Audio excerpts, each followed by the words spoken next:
KKR বনাম LSG ম্যাচে head to head track রেকর্ডে কে কত ম্যাচ জিতেছে, কে কত রান সর্বোচ্চ করেছে বা কে কত সর্বনিম্ন রান করেছে, কে কটা ম্যাচ জিতেছে, কে কটা ম্যাচ হেরেছে, ম্যান অফ দ্য ম্যাচ কে পেয়েছে, কোথায় ম্যাচটা হবে, এই সমস্ত বিষয় নিয়ে আজকে আলোচনা করব। তো ভিডিওটি ইন্টারেস্টিং হতে চলেছে। চ্যানেলে যদি নতুন হয়ে থাকো তো চ্যানেলটিকে সাবস্ক্রাইব করে দিও আর ভিডিওটিতে একটা লাইক করে দিও। তো শুরু করা যাক ভিডিওটি। কেকেআর বনাম এলএসজির এই ম্যাচটা হবে 8 তারিখে কলকাতা ইডেন গার্ডেন স্টেডিয়ামে, অর্থাৎ কলকাতার হোম গ্রাউন্ডে লখনৌ সুপার জায়ান্ট খেলতে আসবে। এবং আজ পর্যন্ত কলকাতা এবং লখনৌ 5টা ম্যাচে হেড টু হেড হয়েছে, অর্থাৎ মুখোমুখি 5টা ম্যাচ খেলেছে, যার মধ্যে কলকাতা 2টো ম্যাচ জিতেছে এবং এলএসজি 3টে ম্যাচ জিতেছে। এই ম্যাচগুলি হয়েছে 2024 সালে 2টো, 2023 সালে 1টা এবং 2022 সালে 2টো। তার মধ্যে কলকাতা একবার 98 রানে লখনৌতে গিয়ে লখনৌকে হারিয়েছিল, যার মধ্যে 2022 সালে 2টো ম্যাচে কলকাতা এলএসজির কাছে হেরেছিল। একটা ম্যাচে 2 রানে হেরেছিল এবং আরেকটা ম্যাচে 75 রানে হেরেছিল। আর 2023 সালে একটা ম্যাচ হয়েছিল কলকাতা ও এলএসজির মধ্যে, যেটা এলএসজি জেতে 1 রানে। আর 2024 সালে 2টো ম্যাচ হয়েছিল এলএসজি আর কলকাতার মধ্যে, যেখানে 2টো ম্যাচই কলকাতা জিতেছিল, একটা 98 রানে আরেকটা 8 উইকেটে।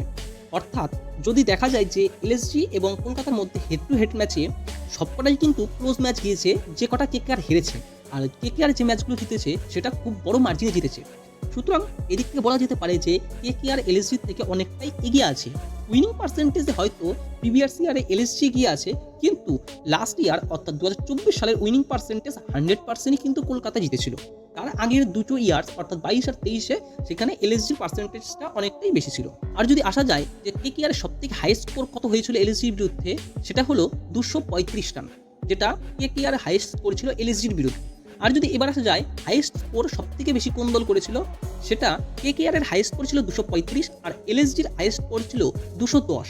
আর কেকেআর এর লো স্কোর ছিল 101 আর এলএসজির লো স্কোর ছিল 137। আর যদি রিসেন্ট পারফরমেন্স দেখা যায় দুটো দলের, অর্থাৎ 2024 সালে যদি তাদের পারফরমেন্স দেখা যায় ওভারঅল অন্যান্য টিমের সঙ্গেও, সেক্ষেত্রে দেখা যাচ্ছে কলকাতা 2014 সালের 15টা ম্যাচের মধ্যে 11টা ম্যাচ জিতেছিল, অর্থাৎ কলকাতার উইনিং পার্সেন্টেজ ছিল 73.33%, যেখানে এলএসজি কিন্তু 14টা ম্যাচের মধ্যে 7টা জিতেছিল, অর্থাৎ উইনিং পার্সেন্টেজ রেট ছিল 50%।